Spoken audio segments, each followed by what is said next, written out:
Why John Douglas believes David Cohen was Jack the Ripper.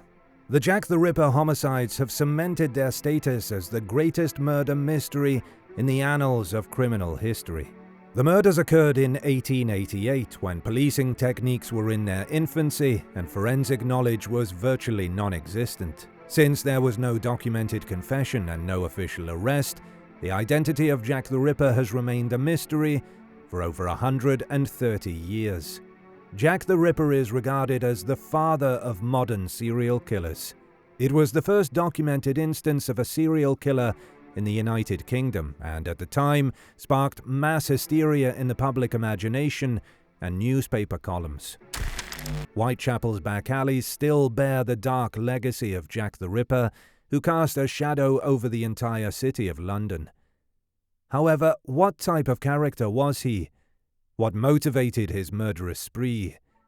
Can modern profiling unmask this infamous killer?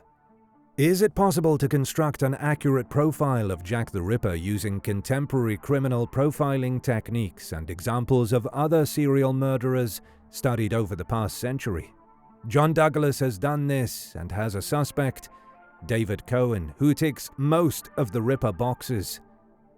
If you're a true crime enthusiast, his name should be familiar. If not, Bad Things has your back. John Douglas is a pioneer in the field of criminal profiling. In his autobiographical book Mindhunter, which is now a critically acclaimed Netflix series, the former FBI agent describes how he aided in murder investigations by entering the minds of some of the world's most notorious serial killers. Douglas has conducted interviews with Ted Bundy, Jeffrey Dahmer, and the BTK killer, among others, during his tenure with the FBI's Behavioral Science Unit. He has helped in capturing some of America's most dangerous predators, all the while trying to understand their motivations and mindset. After serving 4 years in the military, John Douglas joined the FBI in 1970. During his first years as an agent, he specialized in hostage negotiations and assisted in investigating violent offenses. In 1976, Douglas transferred to the Behavioral Science Unit at the FBI Academy in Quantico, Virginia. While there, he trained new agents in the many aspects of criminal psychology. But Douglas believes that something crucial was lacking from his courses at Quantico. He determined that face-to-face interactions with violent offenders to understand how their minds worked would be the best method to remedy this situation. At Quantico, Douglas met Robert Ressler, another FBI agent who had worked with the BSU since its inception in 1972. Ressler is credited with inventing the term serial killer. John Douglas later started FBI's criminal profiling program. Douglas and Ressler became convinced of the growth potential of profiling and began interrogating inmates incarcerated for heinous offenses across the US. Work on the Atlanta child murders case arguably defined John Douglas's career. From 1979 to 1981, an alarming number of young black males were murdered in Atlanta. When Douglas arrived in 1981, the city was at a critical juncture. Investigators in Atlanta were convinced that the killer was white and possibly a member of a white supremacist organization such as the KKK, causing racial tension to spike in the city. Douglas disputed that the killer was a white male. Because the boys were disappearing from predominantly black communities, where a white male with a black child would attract attention, he believed the perpetrator was black. When the media reported that fiber evidence had been discovered on several victims, Douglas predicted that the perpetrator would begin discarding bodies in water to destroy the evidence. Stakeouts of key rivers were organized promptly, and sure enough, on the 22nd of May in 1981, investigators on the Chattahoochee River reported hearing a big splash in the water below a bridge. They had caught a 23-year-old African-American photographer named Wayne Williams. After obtaining a search warrant, investigators discovered that the carpet fibers from Williams' residence and canine hair matched those recovered on some victims. Williams would be convicted and prove that profiling was an indispensable tool in apprehending serial killers. John Douglas also created a profile of Gary Ridgway, later identified as the Green River Killer in 1982. Douglas's profile mirrored Ridgway in many ways. Ridgway would be captured in November of 2001. Later, he admitted to 71 homicides, but was only convicted of 49. Douglas had already left the FBI at that point. Even though he left the organization officially in 1996, his profiling work was far from complete. In 2007, Douglas traveled to West Memphis, Arkansas, to consult on the infamous West Memphis 3 case. Douglas was convinced that Eccles, Miss Kelly, and Baldwin, who were in their 30s at the time, were innocent. He surmised that the victims were murdered by a lone assailant who knew them. He also believed that there was no sexual motivation for these homicides. Following Alford plea deals, the West Memphis 3 were released from prison in 2011. The case remains unresolved, however. Since his 1996 retirement from the FBI, Douglas has remained a prominent figure in the field. He continues speaking at events and seminars and co-authors numerous books, including Mindhunter and The Killer Across the Table. 100 years after the Ripper murders, FBI profilers John Douglas and Roy Hazelwood conducted the first ever profile of Jack the Ripper.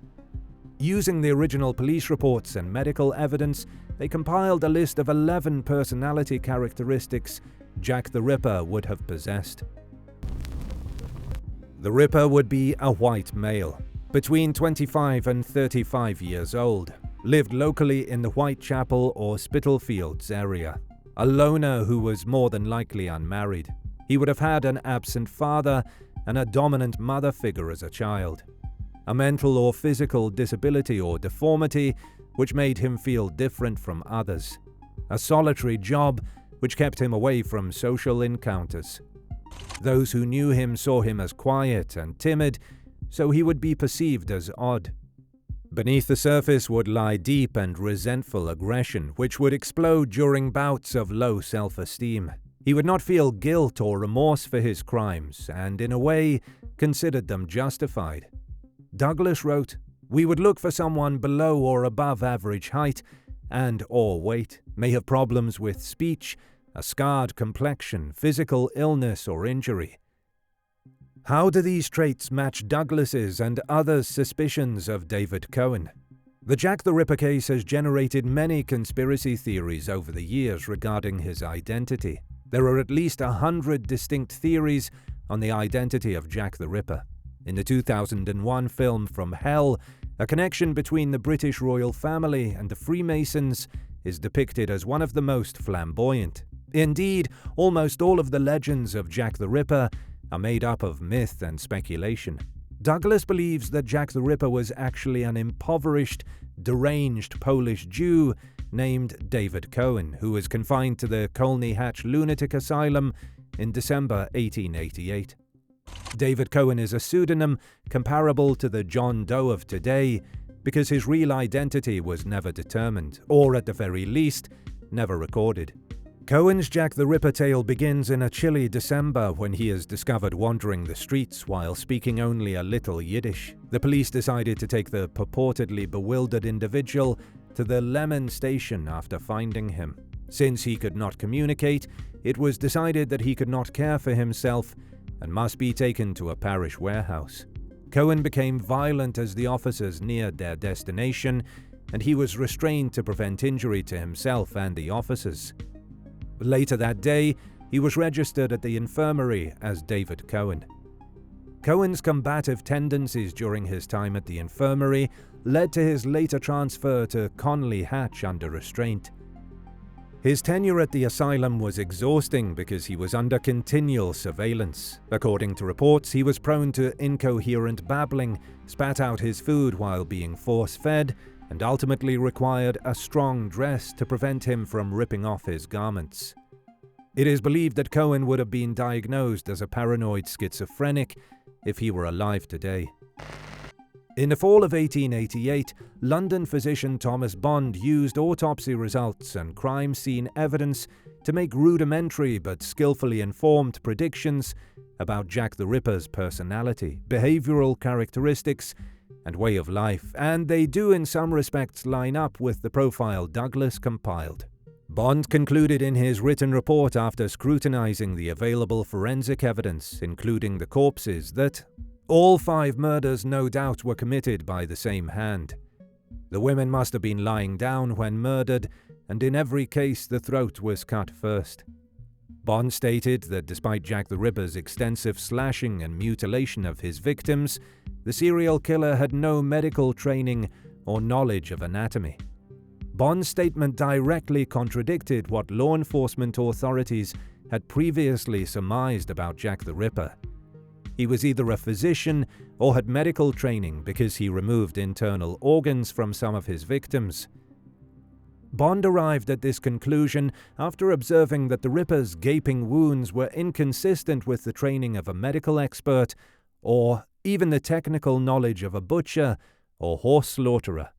Bond believed that the killer was a man of solitary habits, subject to periodic attacks of homicidal and erratic mania, and the character of the mutilations possibly indicating satyriasis or uncontrollable sexual desire. Using the FBI's scientific approach to behavioral profiling to classify serial predators, Jack the Ripper was classified as a disorganized killer. Notably, disorganized crimes are not premeditated, and the perpetrator typically leaves fingerprints or blood at the scene of a murder. After the homicide, there is usually no attempt to move or conceal the body.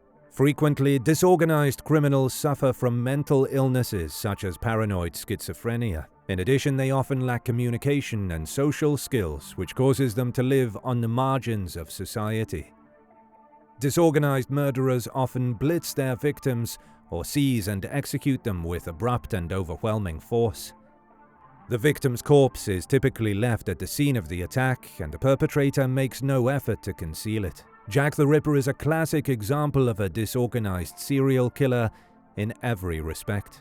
It is believed he was a paranoid schizophrenic who feared and despised women. His homicides show extreme hatred for his female victims. Additionally, Jack the Ripper had a signature. The signature is not necessary to perpetrate the offense. Instead, it caters to the offender's emotional or psychological requirements. The signature originates from the criminal's psyche and reflects the killer's profound psychological need for his victims. This signature in the case of the Ripper may have entailed the victim's horrific mutilation or dismemberment.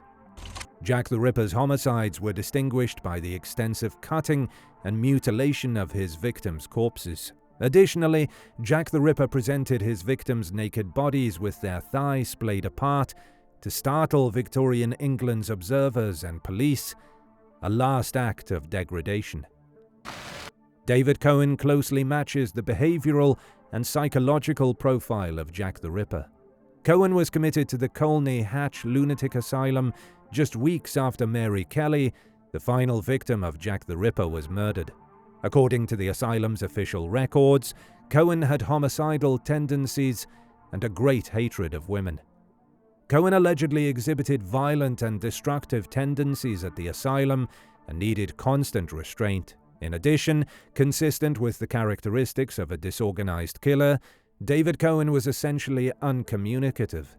Jack the Ripper was a low-class Polish Jew and Whitechapel-dwelling sexual maniac, according to the dominant theory of Scotland Yard at the time, which persists to this day. This also points to David Cohen. As noted by author and Ripper historian Martin Fido, David Cohen is the only insane Polish Jew who was committed to an asylum at the right time for the murders to end as they did, and the only registered lunatic pauper admitted to Colney Hatch between 1888 and 1890, who matches Scotland Yard's description of the suspect. We will never be able to prove conclusively that Jack the Ripper was a homicidal lunatic named David Cohen, who died in an asylum in 1889.